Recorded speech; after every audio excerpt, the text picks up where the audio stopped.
जी दोस्तों, आज हम बात करते हैं यूरिक एसिड और कोलेस्ट्रॉल पर। तो वीडियो सुनने से पहले आपसे गुजारिश है कि हमारे चैनल को सब्सक्राइब करें, लाइक करें, शेयर करें और घंटी का बटन जरूर दबाएं ताकि हमारी हर वीडियो जो है वो आप तक बाकायदगी से पहुंचती रहे। शुक्रिया। नहमदहु व नुसल्ली अला रसूलिहिल करीम, अम्मा बाद, फौज़ बिल्लाहि मिनश शैतानिर रजीम, बिस्मिल्लाहिर रहमानिर रहीम। हाज़रीन और नाज़रीन, आज आपके सामने यूरिक एसिड और कोलेस्ट्रॉल की बात होगी। तो अवाम नास में इन दो चीजों का बड़ा एक खौफ पाया जाता है और इसको बहुत खतरनाक मरज जो है वो तस्वर की जाती है।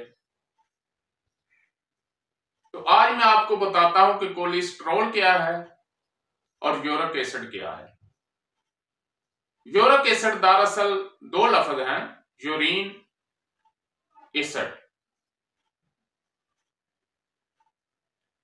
यूरिन यानी पेशाब और एसिड तेजाब। तो जब हम बादी चीजें ज्यादा इस्तेमाल करते हैं, यानी उजलाती साबी चीजें ज्यादा इस्तेमाल करते हैं, तो हमारे जिस्म में यूरिक एसिड जो है वो बढ़ जाता है। उजलाती साबी चीजों से भी, एक आदमी उजलाती साबी और उजलाती गुद्दी खाई जा रहा है तो उसका यूरिक एसिड जो है वो बढ़ गया है। तो होता क्या है, चूंकि उजलाती तहरीक हो जाती है,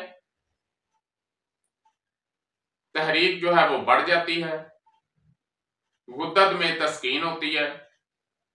तो तस्कीन के सबब, क्योंकि तस्कीन की जगह गैर फितरी मवाद जो है वो रुक जाता है, उसका इखराज नहीं होता, तो गुर्दे जो हैं वो पेशाब में से तेजाबी मादे जो हैं वो पूरे इखराज नहीं करते, तो ये खून में शामिल हो जाता है, जिसे कहा जाता है जी इसका यूरिक एसिड जो है वो बढ़ गया है। तो उसको कंट्रोल करने के लिए हम उसकी गुद्दत को, जिगरो गुद्दत को तहरीक देंगे। तो जिगरो गुद्दत को तहरीक देने से उसका जो यूरिक एसिड है वो खत्म हो जाएगा। तो इसके लिए बेहतरीन जो है वो अजवैन, पुदीना और अदरक का कावा है। इसमें आप गुड़ डाल लें और गरम अशिया जो है उसका इस्तेमाल करें, तो ये आहिस्ता आहिस्ता खत्म हो जाएगा। और दूसरा जो है कोलेस्ट्रॉल, तो ये ज़हन में रखें कि कोलेस्ट्रॉल एक किस्म का नहीं बल्कि 3 किस्म का है।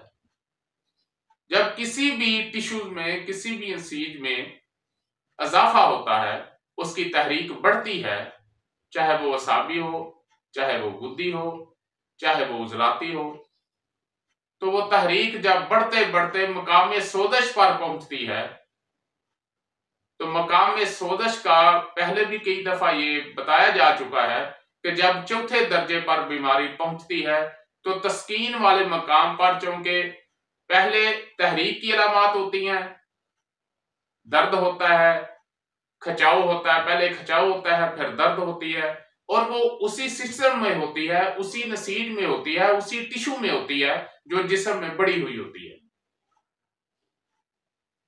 और जब कब्ज पे मर्ज जाता है तो फिर तस्कीन वाला मकाम जो है वो साथ फूलना शुरू हो जाता है। तहरीक की अलामात अपनी जगह आगे बढ़ रही हैं और तस्कीन वाले मकाम पर चूंकि वो जो निचोड़ होता है तहरीक का वो आगे जमा हो जाता है, तो पहले वो मकाम फूलता है, उसके बाद फिर उसका जो है वो रिसना शुरू हो जाता है।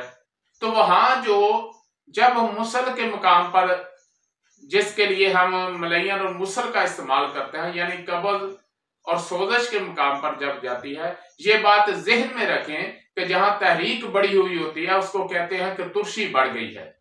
उसका मतलब ये नहीं है कि उजलाती ही बढ़ गई है, उजलाती में एक अपनी तुर्शी है, लेकिन चूंकि वहां हवा बड़ी होती है, चाहे वो असाबी हो, चाहे वो गुद्दी हो, चाहे वो उजलाती हो, तो जहां हवा बड़ी होगी हम कहेंगे कि तुर्शी बढ़ गई है। और जब कब्ज के मकाम पर चूंकि वहां नमकियात पैदा हो जाते हैं तो हम कहेंगे कि इसमें नमकियात पैदा हो गई हैं तस्कीन वाले मकाम पर, और उसके बाद फिर एसिड पैदा हो जाता है, तेजाब पैदा हो जाता है, और उसी तेजाब की वजह से जो खून है वो जलता है। तो जो तहरीक बढ़ चुकी होती है उसके छोटे छोटे जो है वो खून में लोथड़े बन जाते हैं, यानी कि वो जलने की वजह से छोटे छोटे जो है वो जर्रात बन जाते हैं, जिसको कोलेस्ट्रोल कहा जाता है। ये तेजाब से मुराद ये नहीं है कि ये उजलाती तहरीक है, हर तहरीक में जब सोजश के मुकाम पर होंगे, इसीलिए इसकी जो 3 अकसाम जो है वो एलोपैथी वाले बताते हैं। तो सोजश के मुकाम पर आप जो है अगली तहरीक को जो है वो बढ़ाएंगे, यानी तस्कीन वाले मुकाम को आप तहरीक देंगे तो आपका कोलेस्ट्रॉल जो है वो खत्म हो जाएगा। पहली तहरीक जो है वहां से उसका इखराज करना है, यानी जहां बीमारी है बिलफर्ज 3 नंबर जो है वो बढ़ चुकी है तो 4 से इखराज करें और 5 को पैदा करने की कोशिश करें, तो इंशाल्लाह शफा याबी जो है वो मुमकिन है। अगर 4 बढ़ गई है तो 5 से इखराज करें और 6 जो है वो बढ़ाएं, क्योंकि जब मलयन और मुसल देनी होती है, जब कब्ज और सोजिश के मुकाम पर बीमारी आती है, तो अगला जो तस्कीन का मामला है, जो तस्कीन वाली जगह है, वहां 2 जगह चूंकि तस्कीन होती है तो दोनों को दवाई देनी पड़ती है, फिर मामला जो है वो हल होता है। वमा अलैना इल्लल बलाग। आपको हमारा चैनल अच्छा लगा है तो इसको सब्सक्राइब भी करें, शेयर भी करें और बेल आइकन यानी घंटी का बटन जरूर दबाइए। शुक्रिया।